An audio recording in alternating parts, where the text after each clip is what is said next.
آج انشاءاللہ میں بچوں کی تربیت سے متعلق کچھ باتیں آپ سب کے ساتھ کروں گی۔ کوئی بھی شخص جب بڑا ہوتا ہے اور اللہ تعالیٰ اس کو اولاد کی نعمت سے نوازتا ہے تو اولاد اس کے لیے دنیا کی سب سے قیمتی دولت ہوتی ہے، اور جتنا کوئی بھی انسان اپنی اولاد کے لیے فکر مند ہوتا ہے اتنا کسی بھی اور چیز کے لیے نہیں، اور خصوصاً مائیں، مدرس۔ ایک عورت جب ماں بن جاتی ہے تو پھر ساری زندگی خواہ اس کے بچے خود پیرنٹس بن جائیں پھر بھی وہ اپنے بچوں کی فکر نہیں چھوڑتی، اور ماں کی یہ فکر قبر تک جاتے ہوئے رہتی ہے۔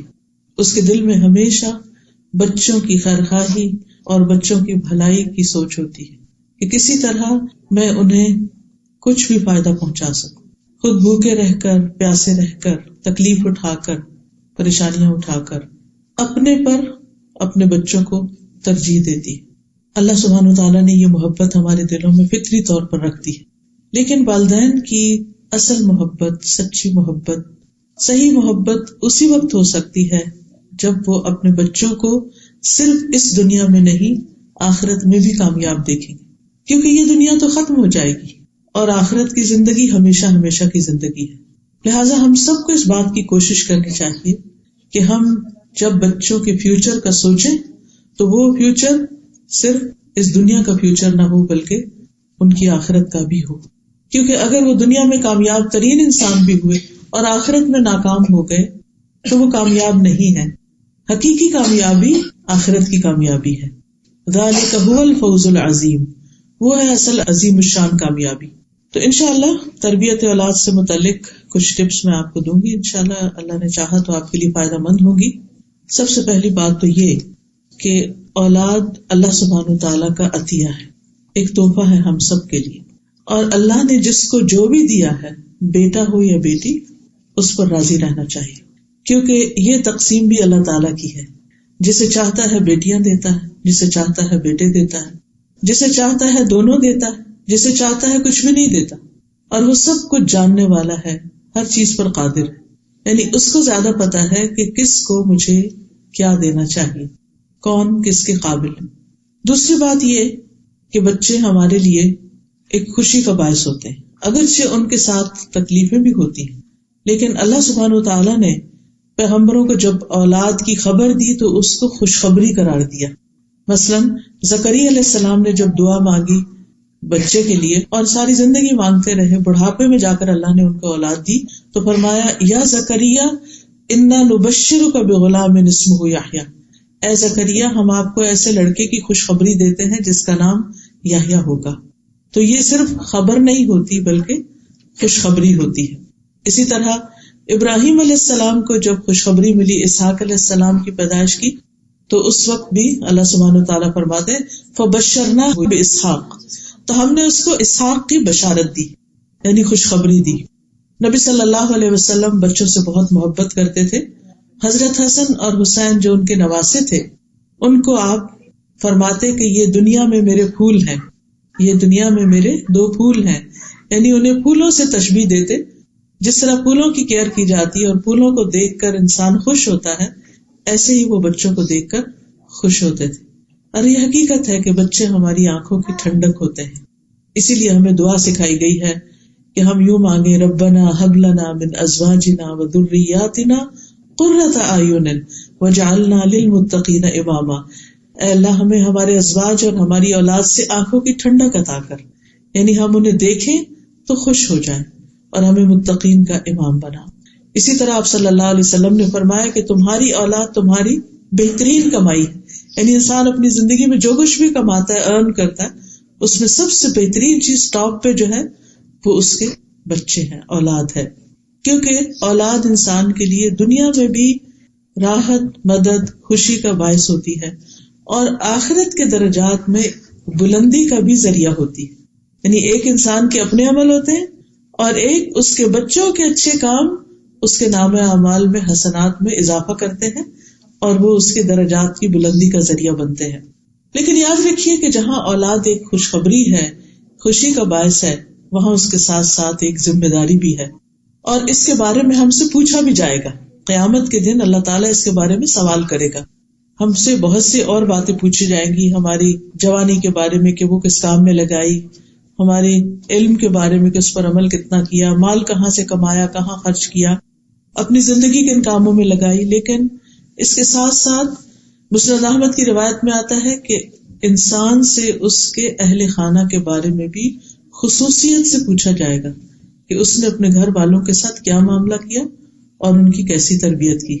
اور اس میں خصوصاً ماں کو ذمہ دار قرار دیا گیا، یعنی باپ سے بھی پوچھا جائے گا، لیکن باپ کی نسبت ماں زیادہ ذمہ دار ہے کیونکہ ماں کا درجہ بھی زیادہ ہے اور بچے کا زیادہ وقت ماں کے ساتھ ہی گزرتا ہے. اللہ سبحانہ وتعالیٰ نے ماں کو بنایا ہی ایسے ہے کہ وہ نسل انسانی کی تخلیق اور تربیت اور پرورش کا کام بہترین طریقے سے کر سکے. صحیح بخاری کی روایت میں آتا ہے، عورت اپنے شوہر کے گھر اور اس کے بچے کی نگران ہے اور اس سے ان کے بارے میں پوچھا جائے گا. یعنی بعض اوقات ہسبینڈ وائف ایک دوسرے پہ ڈالتے رہتے ہیں، آپ ان کو سمجھائیں، آپ ان کو سمجھائیں، آپ ان کا خیال کریں، لیکن حقیقت یہ ہے کہ ہر ایک کا اپنا اپنا رول ہے اور اس میں ماں کی ذمہ داری زیادہ بتائی گئی ہے. اب آپ دیکھیے کہ بچوں کی تربیت کا آغاز انسان کے بچے کی پیدائش کے بعد سے نہیں، اس سے پہلے سے ہی ہو جاتا ہے. بلکہ شادی سے پہلے جب لڑکے یا لڑکی کا انتخاب کیا جاتا ہے، اس وقت انسان صرف یہ نہ دیکھے کہ لڑکی خوبصورت ہے یا لڑکا بہت مالدار ہے یا دنیاوی اعتبار سے اسٹیٹس کیسا ہے، بلکہ یہ بھی دیکھے کہ یہ لڑکی یا لڑکا، یعنی دونوں ایک دوسرے کو اس اعتبار سے بھی دیکھے. لڑکی یہ دیکھے کہ جس لڑکے کو میں پسند کر رہی ہوں یہ میرے بچوں کا باپ ہوگا تو یہ کیسا باپ ہوگا، اور لڑکا یہ بھی ضرور دیکھے کہ یہ لڑکی کل میرے بچوں کی ماں ہوگی تو یہ کیسی ماں ثابت ہوگی، کیا یہ ایک اچھی نسل کو پروان چڑھائے گی. کیونکہ جس لڑکی کو ہم اپنے گھر میں لا رہے ہیں اس کے اندر یہ کوالٹی تو ہونی چاہیے کہ وہ گھر بنانے والی ہو، اور گھر صرف ان دیواروں سے نہیں بنتا یا فرنیچر سے نہیں بنتا، گھر انسانوں سے بنتا ہے کہ انسانوں کی تربیت کیسی ہوگی. رسول اللہ صلی اللہ علیہ وسلم نے فرمایا، دنیا فائدہ اٹھانے کی چیز ہے اور دنیا کی بہترین متاع نیک عورت ہے. اور پھر اسی طرح ابو ہریرہ کہتے ہیں کہ رسول اللہ صلی اللہ علیہ وسلم نے فرمایا، جب ایسا شخص تمہارے پاس نکاح کا پیغام بھیجے جس کے دین اور اخلاق سے تم مطمئن ہو تو اس سے اپنی بیٹی کا نکاح کر دو. اگر ایسا نہیں کرو گے تو زمین میں فتنہ و فساد برپا ہوگا، یعنی بہت بگاڑ آئے گا. تو دیکھنے کی چیز، باقی چیزیں بھی ٹھیک ہے انسان دیکھے تاکہ ایک دوسرے کے ساتھ ایک کمپیٹیبلٹی ہو اور گزارا بہتر طور پر ہو، لیکن خاص طور پر دین کے بارے میں ضرور دیکھنا چاہیے. اور دین میں بھی ایسا نہیں کہ ہر شخص شیخ بن جائے گا اور پھر وہی دیندار ہوتا ہے اور باقی لوگ دیندار نہیں ہوتے. نہیں، دیندار ہونے سے مراد کیا ہے کہ انسان اللہ کے حقوق ادا کرتا ہو اور اس کے ساتھ ساتھ بندوں کے حقوق بھی ادا کرتا ہو. اللہ سبحانہ وتعالیٰ کے حقوق میں کیا چیز آتی ہے؟ جسے نماز کا فریضہ، یعنی اگر لڑکی ہے تو نماز کی پابند ہو، لڑکا ہے تو بھی نماز پڑھتا ہو. اسی طرح اگر لڑکا کما رہا ہے تو حلال کمانے والا ہو، کیونکہ کمائی کا اولاد کی تربیت پر بہت بڑا اثر پڑتا ہے. پھر اسی طرح آپ دیکھیے کہ لڑکی ہے تو اس کے بھی یعنی کہ اخلاق کیسا ہے یا شرافت کیسی ہے، اور اس کے ساتھ ساتھ اس میں بھی نماز اور پھر ساتھ حجاب، کیونکہ جس طرح مردوں کے لیے حلال کمانا، اسی طرح عورت کے لیے اس کی عزت عصمت اور اس کی شرم و حیا جو ہے اس کا لحاظ رکھنا بھی ضروری ہے. پھر اسی طرح یہ ہے کہ تربیت کے جب باری آتی ہے، یعنی شادی ہو گئی، آپس میں ایک دوسرے کے ساتھ اچھا سلوک ہے، حقوق العباد کی ادائیگی ہے، تو بچوں پر سب سے بڑی چیز جو اثر کرتی ہے وہ ماں باپ کا عمل ہوتا ہے، ان کا آپس کا اچھا سلوک اور تعلق ہوتا ہے. جس گھر میں ہسبینڈ وائف ایک دوسرے کو رسپیکٹ دیتے ہیں، ایک دوسرے سے محبت کرتے ہیں، ایک دوسرے کے ساتھ اچھے طریقے سے کمیونیکیٹ کرتے ہیں، اس گھر میں بچے ایک سکون کی فضا میں سانس لیتے ہیں. اور پھر ماں باپ سے بہت سی چیزیں بن کہے سیکھتے ہیں. یعنی انسان صرف کسی لیکچر سے تربیت نہیں حاصل کرتا، بلکہ عمل کی تربیت، عملی نمونہ ہونا، رول ماڈلنگ جو ہے وہ بہت اہم ہوتی ہے تربیت میں. اگر ہم چاہتے ہیں کہ ہمارے بچے نیک ہوں تو یہ ہمارے کہنے سے نہیں ہوگا، صرف ہمارے تھنکنگ سے نہیں ہوگا، بلکہ اس کے لیے ضروری ہے کہ ہم ان کے سامنے وہ اچھا نمونہ پیش کریں، وہ بن کے دکھائیں جو ہم ان سے چاہتے ہیں کہ وہ بنے. اب آپ دیکھیے کہ ہر ماں باپ کی یہ خواہش و تمنا ہوتی کہ ہمارے بچے نیک ہوں، فرما بردار ہوں، اچھے ہوں، لیکن ماں باپ کو یہ ضرور سوچنا چاہیے کہ کیا ہم اللہ کے فرما بردار ہیں؟ کیا ہم ایک اچھے انسان ہیں؟ کیا ہم اللہ کا اور بندوں کا حق دینے والے ہیں؟ اگر ہم خود نہیں کر رہے تو بچوں سے کس چیز کی ہم توقع کر سکتے ہیں؟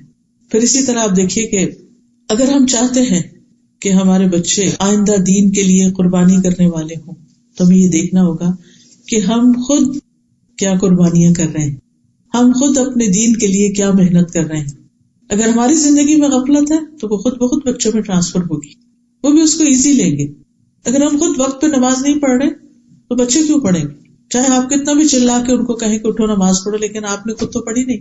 وہ تو آپ سے پلٹ کے پوچھیں کہ آپ نے پڑھ لی، اور نہ بھی کہیں تو وہ دیکھ رہے ہیں کہ اذان ہوئی ہے، وقت ہوا ہے، اور کسی کو بھی فکر نہیں ہے، پرواہ نہیں ہے، کوئی بھی اٹھ کے نماز نہیں پڑھ رہا، تو وہ کیوں پڑھیں گے چاہے انہوں نے کتنا ہی اچھا لیکچر سن رکھا ہو. حضرت عائشہ کہتی ہیں جب سے میں نے ہوش سنبھالا میں نے یہی دیکھا کہ میرے والدین اسلام پر ہیں، یعنی اسلام کی حالت میں نے ان کو اپنی تربیت کرتے ہوئے دیکھا. پھر اسی طرح بعض روایات میں یہ بھی آتا ہے کہ جو ہمارے اسلاف تھے یا نیک لوگ تھے وہ اپنے بچوں کی تربیت کے لیے اللہ کی عبادت میں زیادہ وقت لگاتے تھے، یہ سوچ کر کہ اس کا اثر ہمارے بچوں پر پڑے، ہماری اولاد پر پڑے. کسی نے کیا خوب کہا کہ جب بھی میں کسی سلجھے ہوئے نوجوان کو دیکھتا ہوں تو مجھے یقین ہو جاتا ہے کہ ضرور اس کا باپ صالح اور نیک آدمی تھا، جس کا عکس یا ریفلیکشن اس میں نظر آ رہا ہے. کیونکہ قرآن مجید میں اللہ تعالیٰ فرماتے ہیں، سورۃ الکہف ہر جمعے کو پڑھی جاتی ہے، آج بھی آپ نے پڑھی ہوگی، کان ابوہما صالحا، وہ دو بچے جن کا خزانہ زمین میں دفن تھا اور اس کے اوپر دیوار تھی، جب وہ گر گئی تو خضر علیہ السلام نے اس کو بنایا، اور اس کی وجہ یہ بتائی کہ ان کا باپ نیک آدمی تھا، وہ فوت ہو گیا تو اللہ تعالیٰ یہ چاہتا تھا کہ ان بچوں کا خزانہ محفوظ رہے، اس لیے میں نے یہ دیوار بنا دی ہے.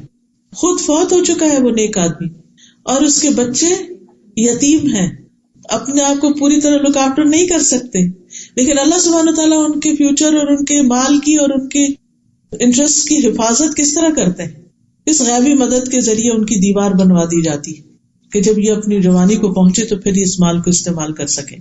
کیونکہ نیک آدمی کو اس کی نیکی کا فائدہ اس کی اولاد کی نیکی کی شکل میں نظر آنے لگتا ہے دنیا میں، یہ دنیا میں جلد ملنے والی خوشخبری ہوتی ہے.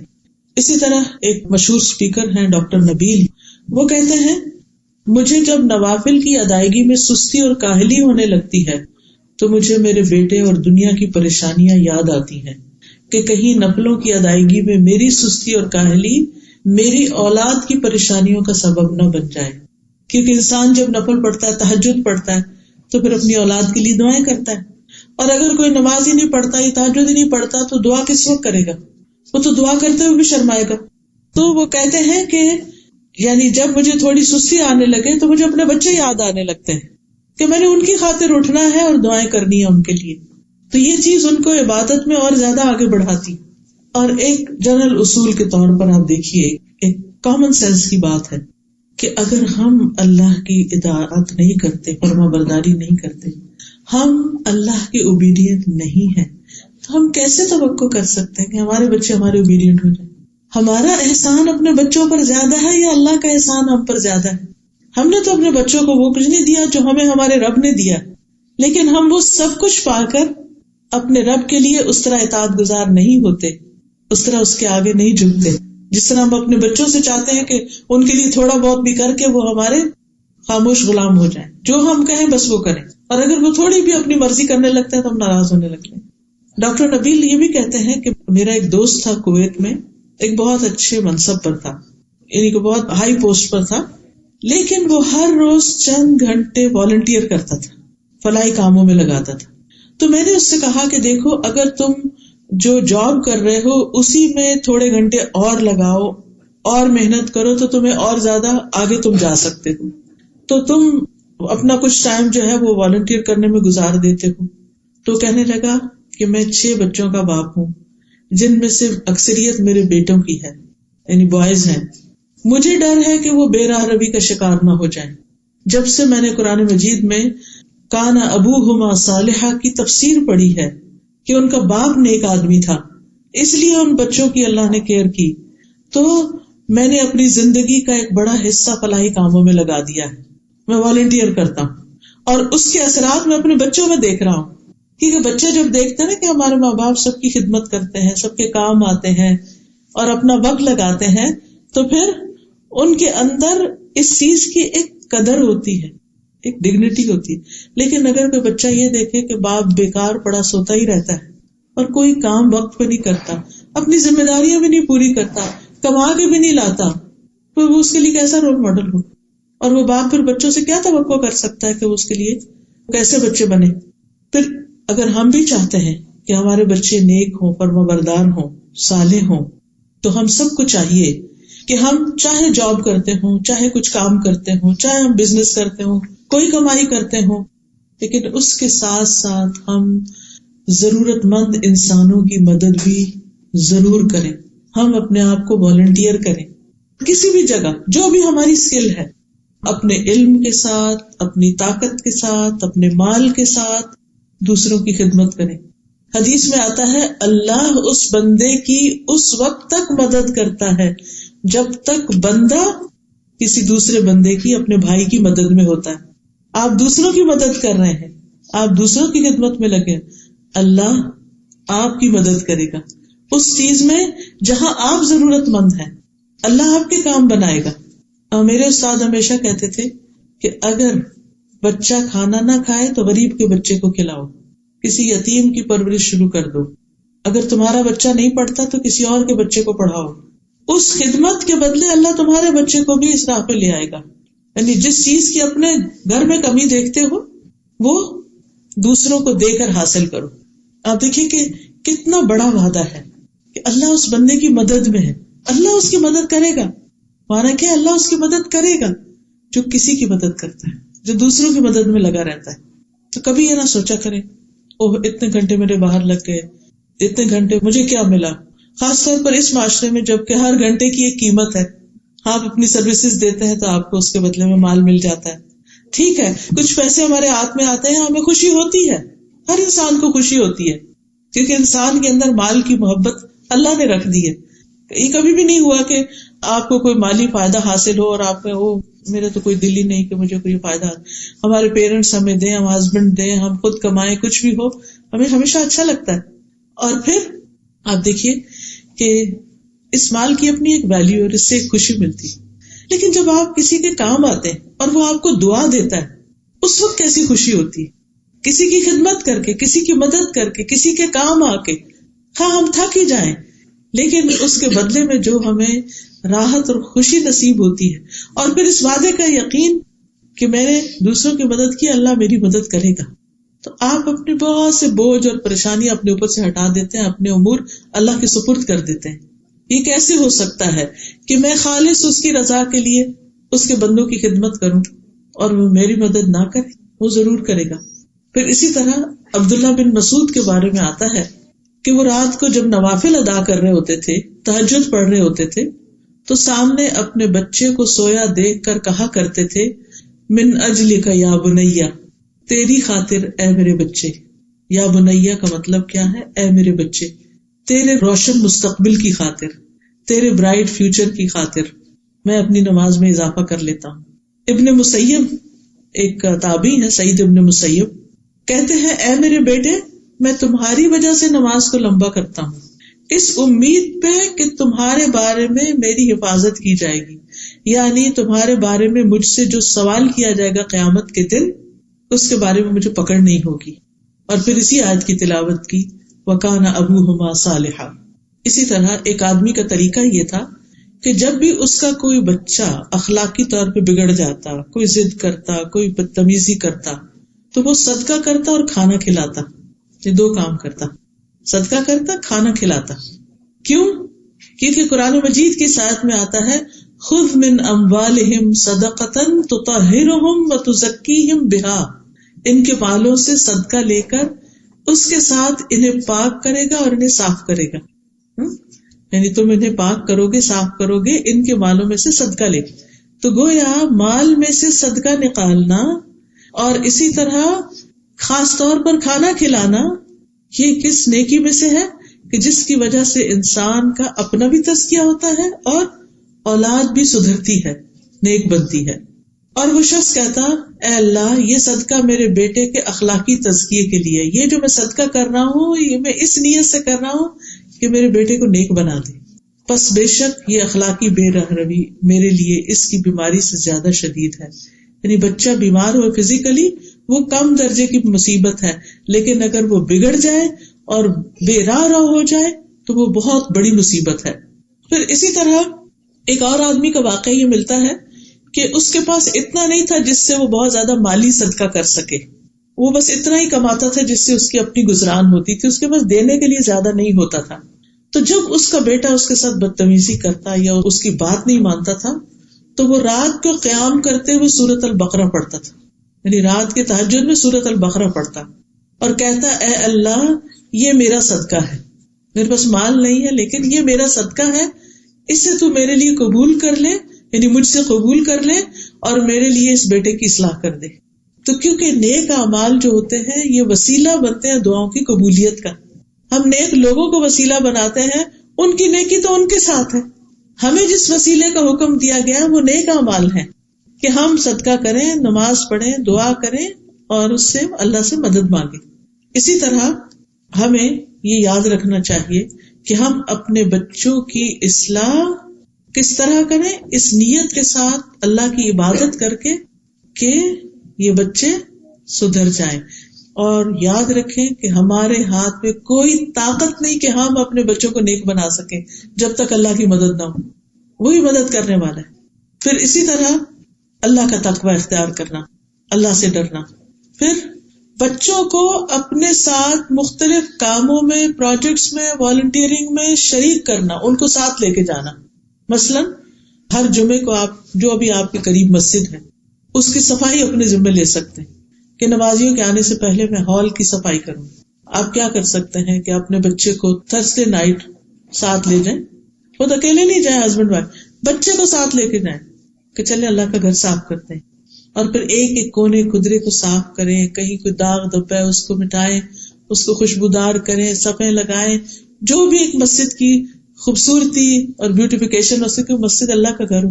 ہم اپنے گھروں کو کتنا سجاتے ہیں، اور جب کوئی ہمارے مہمان آ رہے ہوں تو ہم کیئر کرتے ہیں نا، اور بھی سجاتے ہیں، صاف ستھرا کرتے ہیں، عام روٹین سے زیادہ کرتے ہیں. تو جمعے کے دن اللہ کے مہمان آتے ہیں. ویسے تو 5 نمازیں، لیکن آپ کو پتا ہے ہمارے یہاں 5 نمازیں کہاں اتنی فل مسجد ہوتی ہے، لیکن جمعے کے دن اتنے لوگ ہوتے ہیں کہ بعض اوقات صحیح اگر ارینجمنٹ نہ ہو تو لوگوں کو صحیح جگہ بھی نہیں ملتی. لیکن وہ صفائی کیوں نہیں ہو پاتی مسجدوں کی، وہ ایک چیئرفل ماحول کیوں نہیں ہوتا بعض اوقات؟ صرف اس لیے نہیں ہوتا کہ ان کے پاس والنٹیئر نہیں ہوتے.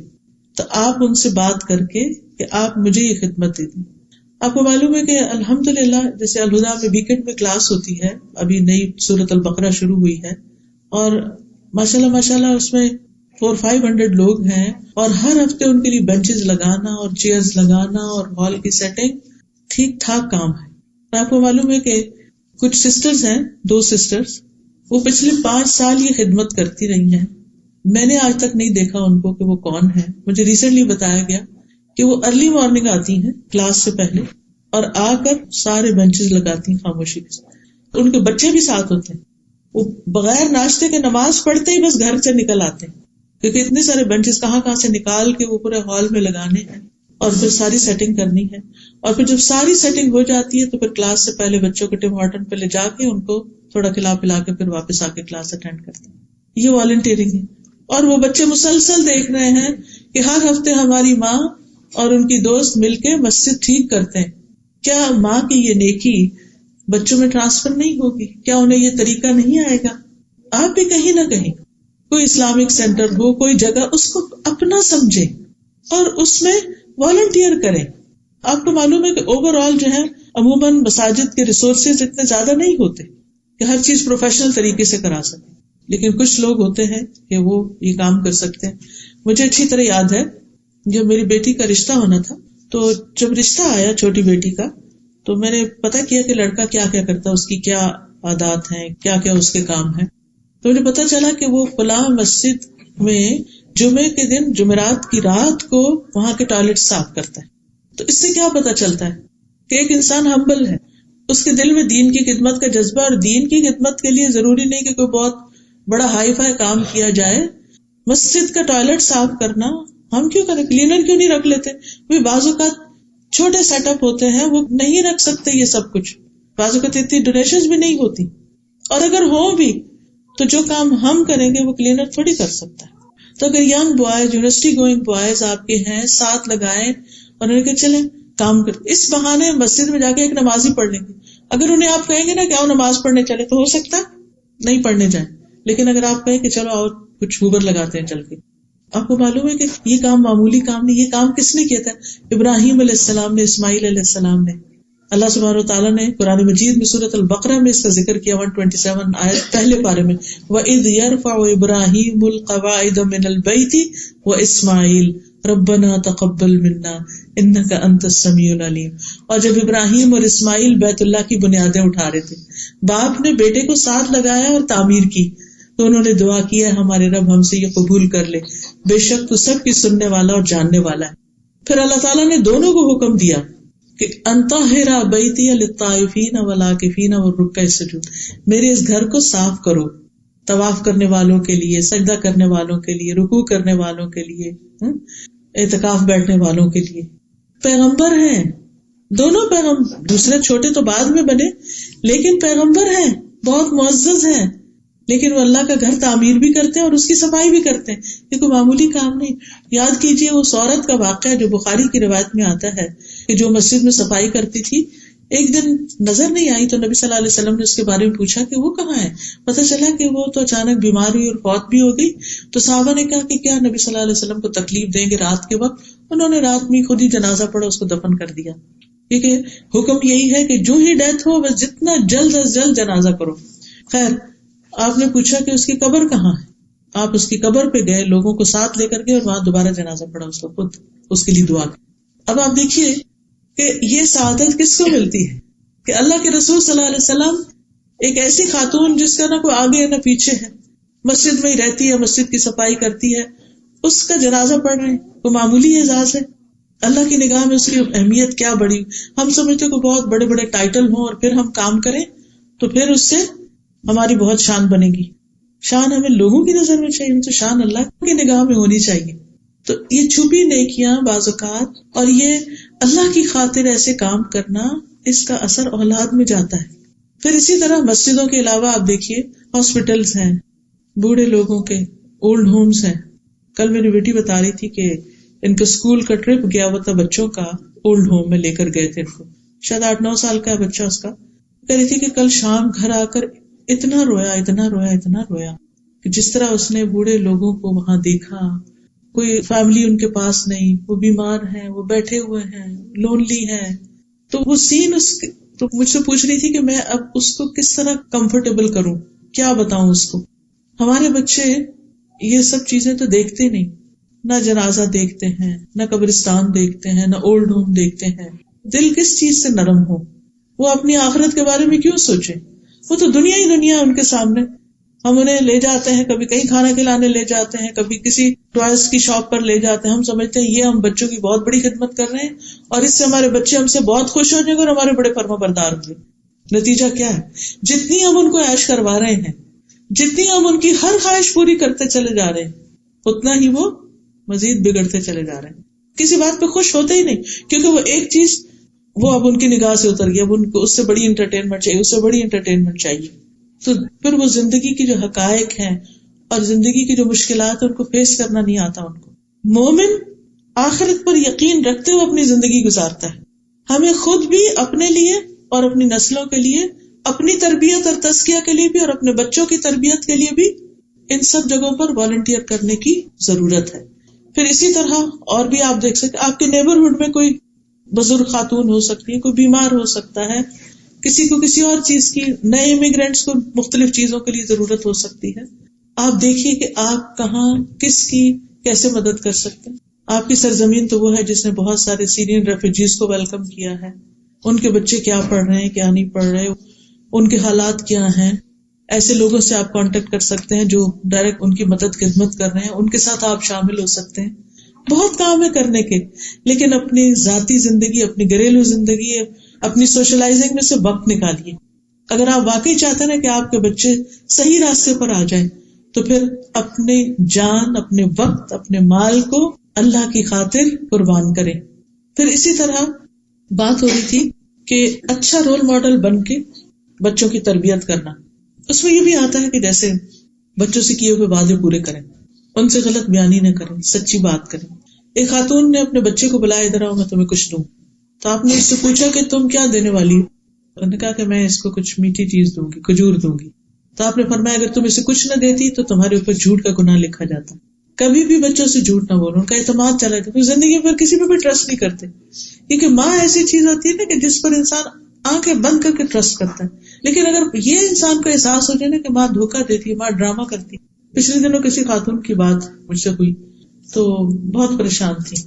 کہتی بچے نے گھر چھوڑ دیا، بچے نے گھر چھوڑ دیا، کہیں اور جا کے رہتا ہے. اور میں نے اس سے بہت کہا ہے کہ تم ایسا نہیں کرو، لیکن وہ نہیں مانتا. تو کہتی کہ جب شاید وہ رونے لگی یا کسی طرح اس کو سمجھانے لگی تو کہتے ماں آپ بہت ڈرامے کرتی ہیں. اب آپ دیکھیں، ماں کو یہ کہنا کہ تم ڈرامے کرتی ہو، اس کے آنسو کو ڈرامہ سمجھنا، کہ جیسے ڈرامے میں کوئی ہوتا ہے نا کیریکٹر، تو اس میں وہ جھوٹ موٹ کر روتے ہیں اور وہ لگتا ہے جیسے رو رہے ہیں. اگر ہمارے بچے ہمارے بارے میں یہ سوچیں کہ ہماری ماں جو ہے وہ ٹرسٹ وردی نہیں ہے اور ہمارے ساتھ بس ایسی فراڈ کر رہی ہے اور ہماری کیئر نہیں کرتی اور اس کو ہماری ضرورت نہیں ہے، یا کسی بھی طرح اگر بچوں کے اندر ایسی کوئی فیلنگ آ گئی ہے تو یہ نہیں ہونا چاہیے نا. تو اس کے لیے یہ ہے کہ بچوں کے ساتھ کیا کریں، سچ بات کریں، ٹرسٹ بلڈ کریں. کسی بھی کامیاب ریلیشن شپ کے لیے بہت ضروری ہوتا ہے کہ ایک دوسرے پر اعتماد کیا جائے، ٹرسٹ کیا جائے. کیونکہ جہاں ٹرسٹ نہیں ہوتا نا وہاں پھر اتفاق نہیں ہوتا، محبت نہیں ہوتی، پھر وہ بات نہیں سنتے. اس کے علاوہ بچوں کو فارمل اسلام کی ایجوکیشن بھی دینی چاہیے. دنیا کی تعلیم تو لے رہے ہیں، اگر اسکول میں جاتے ہیں تو آپ دیکھیں دن کا ایک بڑا حصہ اسکول میں گزار کے آتے ہیں. لیکن اگر وہ گھر پہ ہیں اور آفٹر نون میں آپ خود ان کو سکھا سکتے ہیں یا کسی مسجد میں یا کہیں بھی ان کو بھیج سکتے ہیں تو دین کی باقاعدہ تعلیم دیں. دیکھیے کہ ہم میں سے اکثریت نے اس ماحول میں آنکھ کھولی ہے جہاں ہمارے کانوں میں اذانوں کی آوازیں بھی پڑتی تھی، آس پاس مسجدیں بھی تھی، گھروں میں نمازیں بھی پڑھی جاتی تھی. بہت کچھ دیکھ دیکھ کے ہم سیکھ گئے اسلام کے بارے میں. لیکن ہمارے بچوں کو بہت کچھ سکھانے کی ضرورت ہے، تب وہ ان کو پتہ چلے گا کہ یہ دین ہے، یہ اسلام ہے. تو اس میں آپ دیکھیے کہ حضرت لقمان نے اپنے بیٹے کو جو سب سے پہلی چیز سکھائی تھی وہ کیا تھی؟ یا بنی لا تشرک باللہ ان الشرک لظلم عظیم. سب سے پہلی چیز یہ کہ بچوں کا عقیدہ درست کریں، ان کو توحید سکھائیں، ورنہ اللہ سبحانہ وتعالیٰ.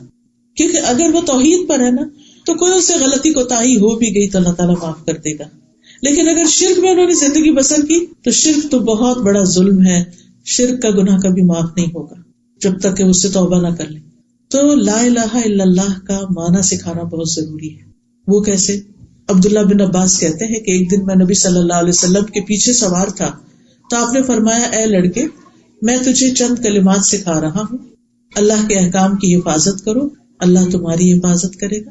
اللہ کی حفاظت کرو یعنی اللہ کے احکامات کی، تم اسے اپنے سامنے پاؤ گے. جب مانگو اللہ سے مانگو، یہ ہے توحید کہ جب مانگو اللہ سے مانگو.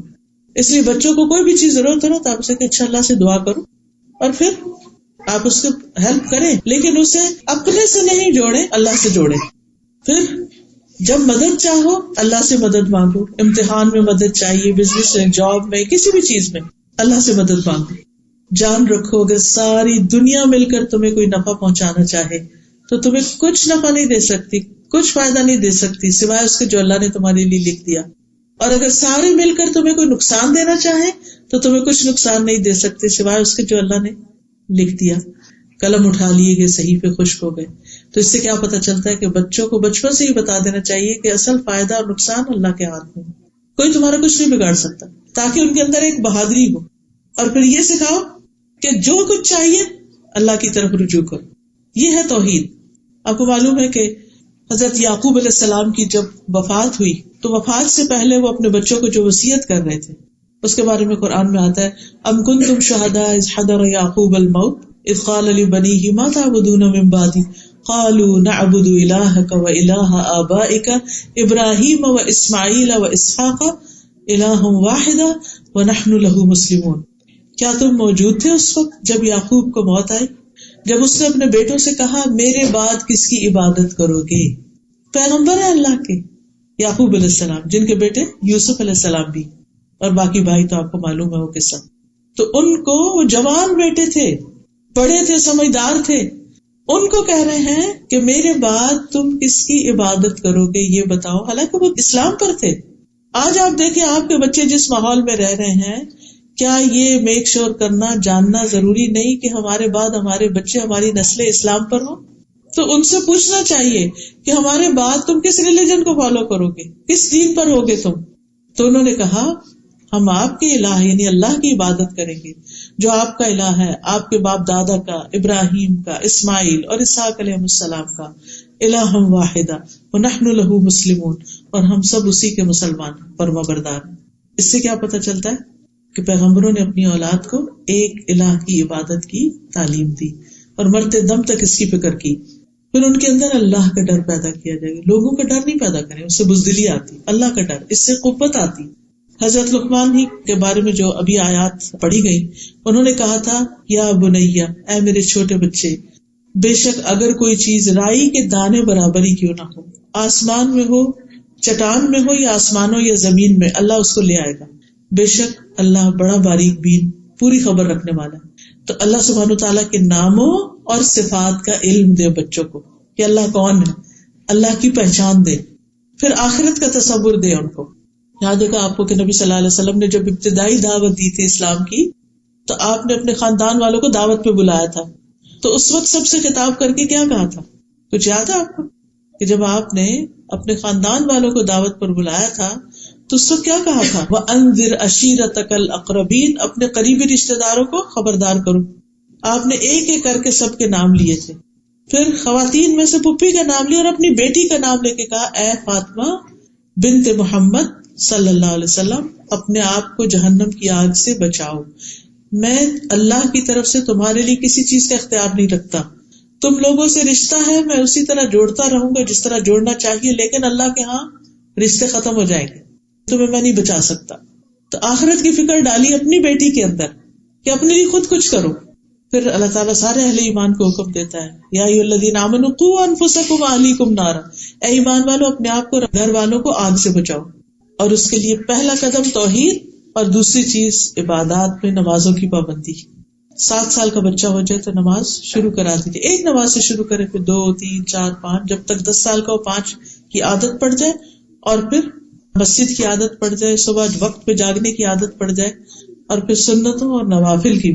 کیونکہ بعض اوقات بچوں کو ہم فرض پہ لگاتے ہیں نا، ساری زندگی پھر فرض پر ہی رہتے ہیں، یہ بڑی مشکل ہو جاتی، انہیں سنت پڑھنی مشکل ہو جاتی. تو بچپن میں 10 سال کی عمر میں پھر تھوڑی تھوڑی سنتیں بھی ساتھ شروع کرا دیں، کیونکہ بڑے ہو کے عادتیں توڑنا بڑی مشکل ہو جاتی. پھر اسی طرح روزے رکھوانا. ربیہ کہتی ہیں کہ ہم عاشورہ کا روزہ خود بھی رکھتے، بچوں کو بھی رکھواتے، اور جب مسجد جاتے تو ان کے لیے اون کا کھلونا بناتے. جب کوئی افطار کے قریب کھانے کے لیے روتا تو ہم اس کو کھلونا دے دیتے کہ کھیلو، دل بہلاؤ، روزہ رکھو. یعنی چھوٹے بچوں کو بھی روزہ پورا کرواتے. بچوں کو حج عمرے پہ لے کے جانا. بعض اوقات ہم ہالیڈیز پہ ادھر جا رہے ہیں ادھر جا رہے ہیں، لیکن اللہ کے گھر لے جانے سے بہت فرق پڑتا ہے. ایمان تازہ ہوتا ہے، ان کے اندر یقین پیدا ہوتا ہے، وہ جو شک والی کیفیت ہے نا وہ دور ہوتی ہے. اس گھر کے اندر اللہ نے ہدایت کا سامان رکھا ہے، روشن نشانیاں رکھی. تو بچوں کو بھی کہہ سکتے، خود بھی کہ چلے سب مل کے پیسے جمع کرتے ہیں اور ہم عمرے پہ یا حج پہ جائیں گے. کیونکہ صحابہ جو تھے وہ اپنے بچوں کو بھی ساتھ لے جاتے تھے حج پہ. پھر قرآن سکھائیں، قرآن کی تعلیم دیں، صرف ناظرہ اور حفظ نہیں، قرآن کو سمجھنے کی بھی، سمجھ کر پڑھیں. کسی کا کہنا ہے اپنے بچے کو قرآن سکھا دو، قرآن اسے سب کچھ سکھا دے گا.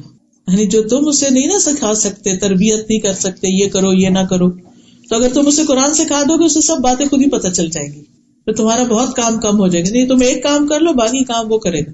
اسی طرح نبی صلی اللہ علیہ وسلم کی سیرت، احادیث اور دعائیں، خاص طور پر حفاظت کی دعائیں، صبح شام کی دعائیں، تاکہ بچے ہر طرح کے شر سے محفوظ رہیں. جب چھوٹے ہوتے ہیں تو مائیں خود پڑھ پڑھ کے دم کرتی رہتی ہیں، لیکن جب بڑے ہو جاتے ہیں پھر کوئی بھی نہیں پڑھتا، تو یا مائیں دور سے پڑھ رہی ہوتی، نہیں، ان کو سکھاتے وہ خود پڑھے اپنے اوپر. تو چوتھی چیز جو ہے وہ ہے اخلاق سکھانا، اخلاق اور تمیز اور آداب اور مینرز، سویلائزڈ اور مہذب بچے، عمدہ آداب، اچھے اخلاق. اور اس میں پہلی چیز یہ ہے کہ کسی کے ساتھ برا سلوک نہ کریں، کسی کے لیے بہت کچھ نہ بھی کر سکے تو برا سلوک نہیں کریں، گالی گلوچ نہ دیں، لڑائی جھگڑا نہ کریں، کسی کے کھلونے نہ چھینے، کسی کی کوئی چیز چرا کے نہ گھر میں لے آئیں. ہوتا ہے نا بعض اوقات بچے اسکول میں ان کو کسی کی چیز پسند آتی ہے، وہ کہتے لاؤ ادھر میں لے لوں، زبردستی بھی لے لیتے ایک دوسرے سے. ان کو کانسیپٹ ہی نہیں ہوتا چوری بوری کا، ان کو یہ ہوتا بس یہ چیز مجھے اچھی لگی ہے تو یہ تو مجھے ہی چاہیے. تو یہ بچپن سے ہی تمیز سکھانے کی کہ کسی کی چیز ہماری چیز نہیں ہے، ہم نہیں لے سکتے. حضرت لقمان ہی کی نصیحتوں میں کیا ابھی سنا آپ نے، عربی میں چونکہ آیات تھی، انہوں نے کہا اے میرے چھوٹے بیٹے نماز قائم کرو، نیکی کا حکم دو، برائی سے منع کرو، اس مصیبت پر صبر کرو جو تمہیں پہنچی ہے. سبحان اللہ، چھوٹے بچے کو سکھایا جا رہا ہے کہ صبر کرو. اب جو بچہ چھوٹی سی چوٹ لگ چیخنا پکارنا شروع کر دیتا تو اس کو ہر وقت چیخنے کی اجازت نہ دیں. اور پھر کہا کہ یہ ہمت کے کاموں میں سے ہے، لوگوں کے لیے اپنا رخسار نہ پھلاؤ، منہ پھلا کے مت بیٹھو، زمین میں اکڑ کے نہ چلو. اللہ کسی اکڑنے والے فخر کرنے والے سے محبت نہیں رکھتا. اپنی چال درمیانی رکھو، اپنی آواز نیچی رکھو، سب آوازوں سے بری یقیناً گدھوں کی آواز ہوتی ہے. یہ انہوں نے اپنے بچے کو تمیز سکھائی، ایٹیکیٹس اور مینرز. ہمارا فرض بھی بنتا ہے کہ ہم بچوں کو ہر طرح کے آداب سکھائیں، لباس پہننے کے، سونے کے، جاگنے کے، گھر سے نکلنے، گھر میں داخل ہونے، سواری پر بیٹھنے کے، زندگی کے سارے معاملات میں. لیکن یہ سب کچھ اسی وقت سکھایا جا سکتا ہے جب ہم خود بھی سیکھیں، ہمیں خود بھی آتا ہو. پھر اسی طرح گھر میں آتے ہوئے اجازت لینے کے، کسی کی چیز اٹھاتے ہوئے، ایون بہن بھائیوں کی بھی چیز لینی ہے نا تو وہ طریقہ سکھایا کہ دیکھو اجازت سے لینی، زبردستی نہیں لینی کسی کی چیز. پھر اسی طرح گفتگو کے آداب، چیخنے چلانے کی اجازت نہ دیں، اپنا لہجہ درست رکھیں بچے. لیکن مشکل یہ ہے نا کہ اگر ہم مائیں خود چیخیں چلائیں گی تو پھر بچے کیسے سمجھیں گے. اس کے لیے آپ کو چھوٹی سی ٹپ دیتی ہوں. سورۃ لقمان کی یہی آیت جو ہے نا، وَاقْصِدْ فِي مَشْيِكَ وَاغْضُضْ مِنْ صَوْتِكَ إِنَّ أَنْكَرَ الْأَصْوَاتِ لَصَوْتُ الْحَمِيرِ. اس کو زبانی یاد کریں اور دن میں کئی دفعہ پڑھیں کہ اللہ کو یہ آواز ناپسند ہے جو ہم چیخ چلا کے بچوں پہ بولتے ہیں نا، اللہ اسے گدھوں کی آواز سے تعبیر کرتا ہے. یہ نہیں کرنا، بار بار اپنے آپ کو ریمائنڈ کریں. سورۃ لقمان کی آیت نمبر 19 ہے، ٹھیک ہے. اور ذرا اگر اس سے پیچھے سے چلے ہم تھوڑا سا، وَلَا تُسَعِّرْ خَدَّكَ لِلنَّاسِ، منہ موڑ کے نہیں بات کرو.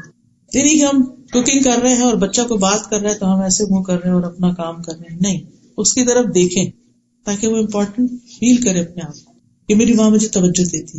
یہ کسی کو اگنور کرنا جو ہے نا بہت انسلٹنگ ہوتا ہے. نبی صلی اللہ علیہ وسلم جس سے بات کرتے تو اس کی طرف توجہ فرماتے تھے. پھر کیا، وَلَا تَمْشِ فِي الْأَرْضِ مَرَحًا، زمین پہ اکڑ کے نہ چلو. إِنَّ اللَّهَ لَا يُحِبُّ كُلَّ مُخْتَالٍ فَخُورٍ، اللہ کو کوئی بھی خود پسند فخر کرنے والا پسند نہیں.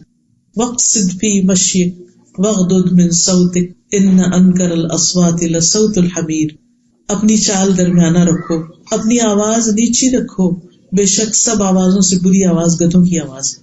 اس کو بار بار پڑھیں، بار بار پڑھیں، پورا ہفتے کے لیے بس اس کو پریکٹس کرتے رہیں اور امیجنیشن میں لائیں کہ اس وقت میں کیسے لگ رہی. خود بخود آپ پھر ٹھیک ہوئیں گے. اپنے آپ کو خود دیکھیں. اب دیکھیں ہم شیشے میں دیکھتے ہیں نا، یہ تو ٹھیک نہیں لگ رہا، نہیں اس کا ایسے نہیں، ایسے ہونا چاہیے، یہ تو سینٹر میں نہیں ہے، یہ تو صحیح نہیں، یہاں تو کچھ بل پڑ رہا ہے، اس کو بھی ٹھیک کرنے کی ضرورت ہے، فلاں بھی ٹھیک. میں نے دیکھا ہے بچیوں کو جیسے الوداع میں بھی وضو کرنے آتی اتنی دیر لگاتی ہے اسکارف ٹھیک ہو رہا ہے، ٹھیک ہو رہا ہے، ادھر سے دیکھتے ادھر سے دیکھتے ہیں.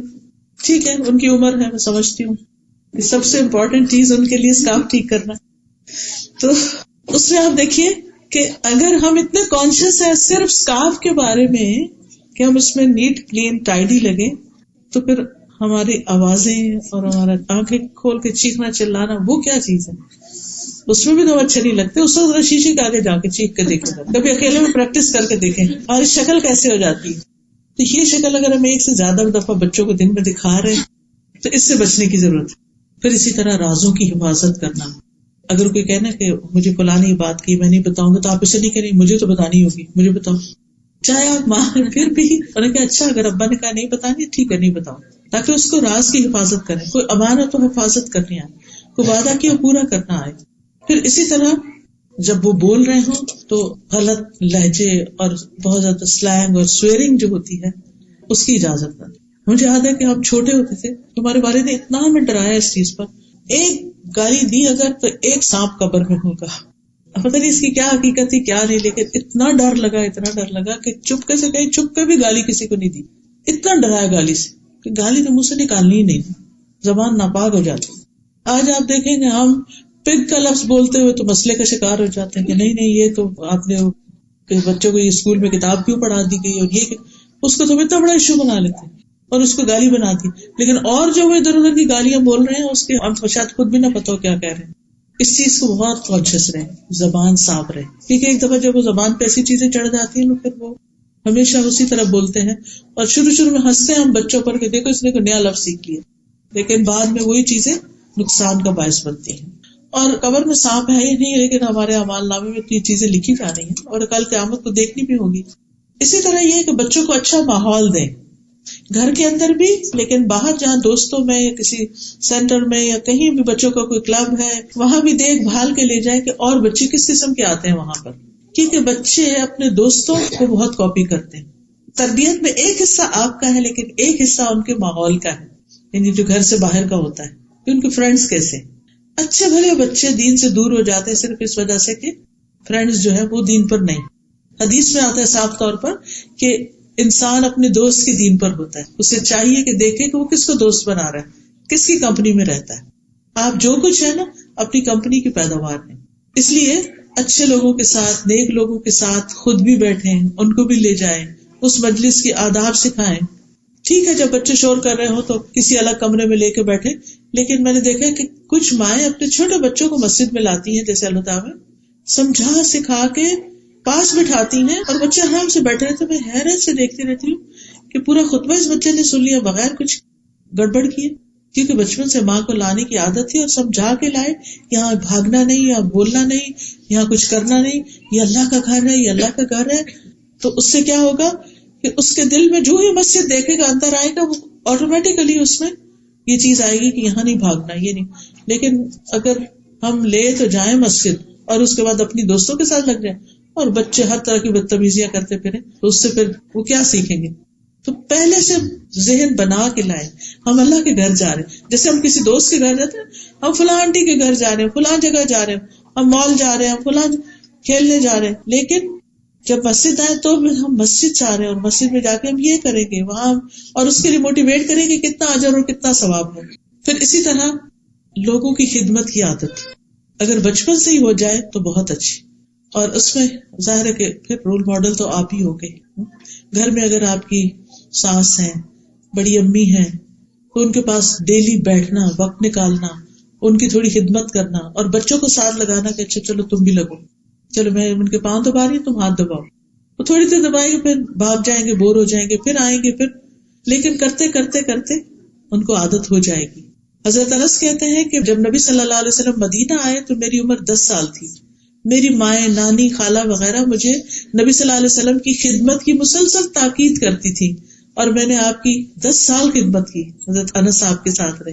تو کس نے سکھایا تھا کہ نبی صلی اللہ علیہ وسلم کی خدمت کرنی؟ ماں نے سکھایا تھا. اور وہ کہتے ہیں کہ جب آپ کی وفات ہوئی تو میں 20 سال کا تھا, اور یعنی بہت سے احکامات انہوں نے صرف دیکھ دیکھ کے گھروں میں سیکھے تھے. پھر اسی طرح اگر ممکن ہو تو بچوں کو کسی اسکالر یا کسی ایسے شخص کی کمپنی میں دے کہ جو ان کو بہت سی اور چیزیں بھی ساتھ رکھ کے سکھا سکے. یا اگر دنیا کی تعلیم تربیت بھی دینی ہے تو اس میں آپ دیکھیے کہ جیسے اگر کھانا پکانا ہے یا اور گھر کے کام ہے, اگر آپ خود سکھا سکتے ہیں, یا بعض اوقات آپ کی کوئی بہن یا بانجی یا کوئی اور, تو ان کے ساتھ تھوڑی دیر انہیں چھوڑیں کہ ان سے بھی سیکھیں چیزیں. اس سے تھوڑا ان کو ویرائٹی بھی مل جاتی ہے اور ڈفرینٹ لوگوں سے ڈفرینٹ چیزیں بھی وہ سیکھ سکتے ہیں. تو باصلاحیت لوگوں کی نگرانی میں بچوں کو دینا, ان کی کمپنی دینا. بچوں کو ہر وقت صرف بچوں میں نہیں رہنا چاہیے, یہ یاد رکھیے, کیونکہ جو بچے ہر وقت بچوں میں رہتے ہیں وہ کبھی بڑے نہیں ہو پاتے. جب آپ بڑے لوگ بیٹھے ہوں تو ان کو بھی بیچ میں ساتھ بٹھائیے, چاہے زیادہ دیر نہیں لیکن کچھ دیر ضرور بٹھائیے تاکہ وہ بڑوں کی کارآمد گفتگو سنے اور اس کو یاد رکھے. آپ کو معلوم ہے کہ حضرت انس جو تھے وہ چھوٹے تھے لیکن کتنی باتیں انہوں نے نوٹ کی. وہ کہتے ہیں کہ میں نے رسول اللہ صلی اللہ علیہ وسلم سے بڑھ کر کسی کو بچوں کے ساتھ شفقت کرنے والا نہیں پایا. پھر اسی طرح ہم دیکھتے ہیں کہ آپ صلی اللہ علیہ وسلم حضرت ابن عباس کو دعائیں دیتے ہیں. چھوٹے سے بچے ہیں, آپ کے گھر میں رات رہنے کے لیے آتے ہیں اپنی خالہ کے پاس, کیونکہ ان کی اہلیہ تھی نبی صلی اللہ علیہ وسلم کی. پھر اسی طرح بچوں کو بول کے بھی محبت کا اظہار کریں. نبی صلی اللہ علیہ وسلم نے حضرت حسن کے لیے فرمایا اللہم انی احبہ, اللہ میں حسن سے محبت کرتا ہوں, فاحبہ, آپ بھی اس سے محبت کریں, واحبب من یحب, اور آپ اس سے بھی محبت کریں جو حسن سے محبت کریں. یعنی آپ بچوں کو احساس دلائیں, بول کے بھی کہیں کہ آپ مجھے اچھے لگتے ہیں. پھر پیار سے مخاطب کریں, نک نیم بھی رکھ سکتے ہیں, ان کو توجہ دیں, ان کے ساتھ بچوں کی طرح کھیل کھیلیں. نبی صلی اللہ علیہ وسلم نماز سے سر نہیں اٹھاتے تھے جب بچے آ کے بیٹھ جاتے تھے کمر پر. پھر اسی طرح بچوں کے ساتھ کھیلنا, جیسے پکڑن پکڑائی یا کچھ. حضرت حسین گلی میں کھیل رہے تھے, نبی صلی اللہ علیہ وسلم اپنے ساتھیوں کے ساتھ جا رہے تھے, آپ نے ان کو چھوڑا, آگے بڑھ کے حضرت حسین کو پکڑا اور وہ آگے آگے بھاگنے لگی. تو پھر آپ نے ان کا ایک ہاتھ یہاں تھوڑی کے نیچے رکھا, دوسرا سر کے پیچھے سے یوں کر کے ان کو اوپر کیا اور ان کو کس کیا اور پھر چلے گئے, اور بھاگ کے پیچھے سے پکڑا تھا ان کو. ان چیزوں سے بچے بہت خوش ہوتے ہیں, ان کا کانفیڈینس بحال ہوتا ہے, وہ شیئر کر سکتے ہیں, وہ ریلیٹ کر سکتے ہیں, کیونکہ عمر کا تو فرق ہے ہی, لیکن آپ کا جو رویہ ہے وہ اس فرق کو بہت تھوڑا کر دے گا.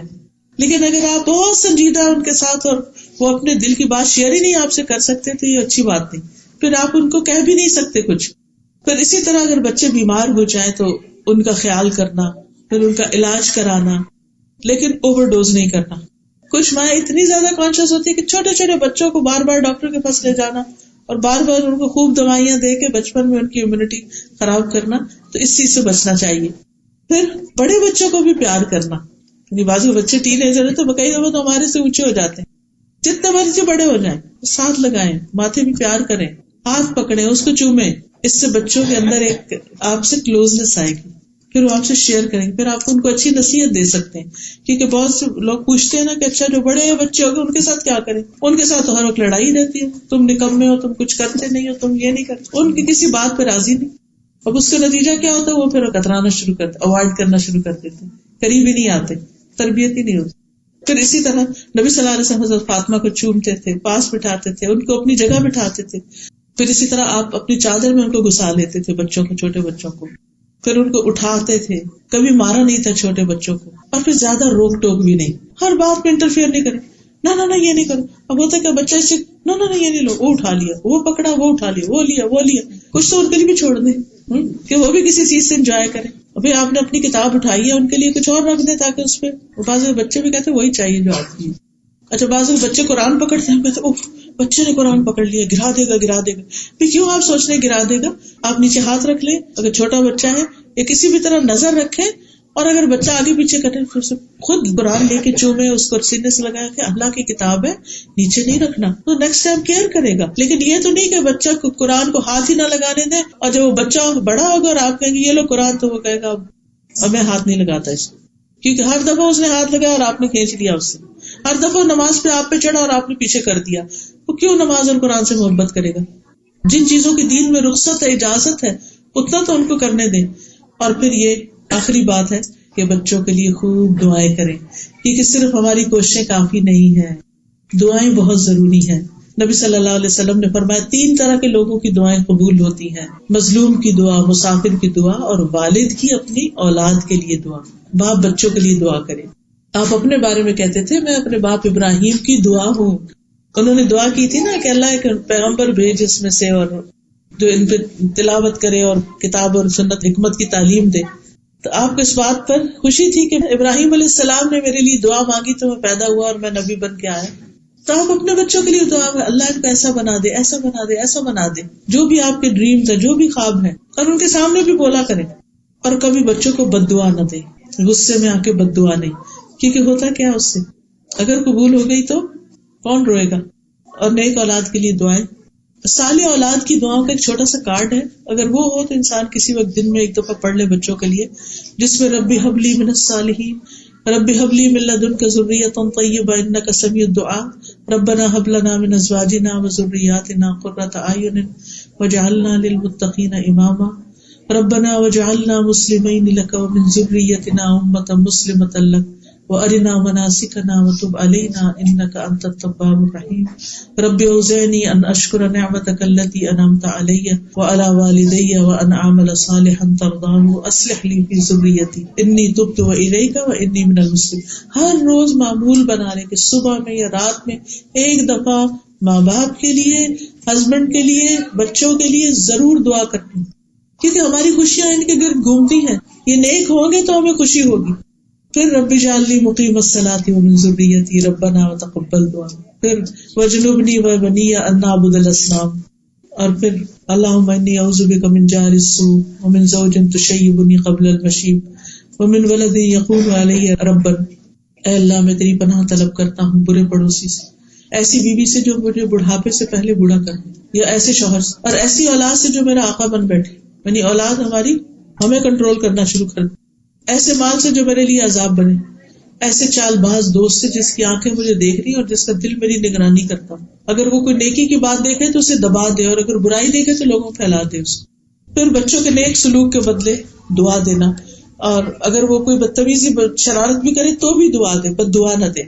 اور پھر والدین کے بچے کام خراب کرے نا تو ماں باپ کے لیے دعا کرنی شروع کر دیں. بچے نافرمانی کرے، یا اللہ میرے ماں باپ پہ رحم فرما، رب ارحمہما کما ربیانی صغیرا. آپ اپنے والدین کے ساتھ اچھے ہوں گے تو آپ کے بچے آپ کے ساتھ اچھے ہوں گے. پھر اسی طرح ان کے مال، اولاد، جان، اس میں برکت کی دعائیں کیا کریں. ان کے رزق میں برکت کی دعا ابراہیم علیہ السلام نے دعا کی تھی نا اپنے بچوں کے لیے کہ اللہ ان کو پھلوں میں سے رزق دے، حالانکہ مکہ میں کچھ نہیں اگتا تھا. اور پھر جب دوبارہ گئے تھے حضرت اسماعیل کی شادی کے بعد تو انہوں نے پوچھا کہ کیا کھاتے ہو، تو انہوں نے کہا گوشت پانی. تو انہوں نے کہا کہ اللہ ان کے گوشت اور پانی میں برکت نازل فرماتے. اپنے بچوں کو دعا دی ان کے رزق میں.